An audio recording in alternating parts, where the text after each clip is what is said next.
ತಮಗೆಲ್ಲರೂ ಕೂಡ ಗೊತ್ತಿದೆ, ಮೋದಿಜಿಯವರ ಸರ್ಕಾರದ ನೇತೃತ್ವದಲ್ಲಿ ಒಂದು ಐತಿಹಾಸಿಕವಾದಂತ ಕೊಡುಗೆ ನಮ್ಮ ಶರಾವತಿ ಮುಳುಗಡೆ ಸಂತ್ರಸ್ತರಿಗೆ, ಅದರಲ್ಲೂ ವಿಶೇಷವಾಗಿ ಹೊಳೆಬಾಗಿಲು, ಅಂಬಾರಗೋಡು, ಕಳಸವಳ್ಳಿ ಈ ಭಾಗಕ್ಕೆ ರಾಷ್ಟ್ರೀಯ ಹೆದ್ದಾರಿ ಇಲಾಖೆಯಿಂದ, ಗಡ್ಕರಿಜಿಯವರ ಆರೈಕೆಯಿಂದ, ಯಡಿಯೂರಪ್ಪಜಿಯವರ ಸಂಕಲ್ಪದಿಂದ ಸುಮಾರು 473 ಕೋಟಿಯ ಒಂದು ಮುಖ್ಯವಾದಂತಹ ಒಂದು ಸೇತುವೆ, ಇಡೀ ದೇಶದಲ್ಲಿ ಅತ್ಯಂತ 2ನೇ ಉದ್ದವಾದಂತಹ ಸೇತುವೆ ಲೋಕಾರ್ಪಣೆ ಮಾಡಲಿಕ್ಕೋಸ್ಕರ ಗೌರವಾನ್ವಿತ ಕೇಂದ್ರ ಭೂ ಸಾರಿಗೆ ಸಚಿವರಾದಂತಹ ನಿತಿನ್ ಗಡ್ಕರಿಜಿ ಅವರು ಇದೇ ಜುಲೈ 14ನೇ ತಾರೀಕು ಸೋಮವಾರ ಅಧಿಕೃತವಾಗಿ ಅವರು ಉದ್ಘಾಟನೆ ನೆರವೇರಿಸಿಕೊಡ್ತಾ ಇದ್ದಾರೆ.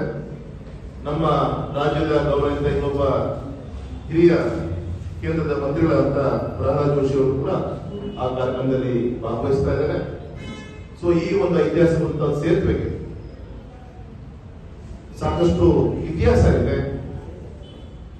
ಈ ಸಂದರ್ಭದಲ್ಲಿ ನಮ್ಮ ಸಂಘಟನೆಯಿಂದ ರಾಜ್ಯ ಸರ್ಕಾರಕ್ಕೆ ಒತ್ತಾಯವನ್ನು ಮಾಡ್ತೀವಿ, ರಾಜ್ಯ ಸರ್ಕಾರಕ್ಕೆ ವಿನಂತಿಯನ್ನು ಮಾಡ್ಕೊತೀವಿ. ಈ ಸೇತುವೆಗೆ ಸಿಗಂದೂರು, ಚೌಡೇಶ್ವರಿ, ನಮ್ಮ ಹೊಳೆಬಾಗಿಲು, ಕಳಸವಳ್ಳಿ ಇದು ಅಧಿಕೃತವಾದಂತ ಸರ್ಕಾರದ ಆದೇಶ ಇದ್ರೂ ಕೂಡ ಆ ಸೇತುವೆಗೆ ಸಿಗಂದೂರು ತಾಯಿಯ ಹೆಸರನ್ನ ಇಡಬೇಕು. ಅದಕ್ಕೆ ಬೇಕಾದ ಎನ್ಒಸಿಯನ್ನ ರಾಜ್ಯ ಸರ್ಕಾರ ಕೊಡಬೇಕು. ಕೇಂದ್ರಕ್ಕೂ ಕೂಡ ನಾವು ವಿನಂತಿಯನ್ನು ಮಾಡಿಕೊಂಡು ಆ ಹೆಸರನ್ನು ಅಧಿಕೃತಗೊಳಿಸುವಂತ ಕೆಲಸದಲ್ಲಿ ನಾವೆಲ್ಲರೂ ಕೂಡ ಮಾಡ್ತೀವಿ. ಹಾಗಾಗಿ ದಯಮಾಡಿ ರಾಜ್ಯ ಸರ್ಕಾರಕ್ಕೆ ಈ ಸಂದರ್ಭದಲ್ಲಿ ನಮ್ಮೆಲ್ಲರ ಪರವಾಗಿ ವಿನಂತಿಯನ್ನು ಮಾಡ್ಕೊಂತ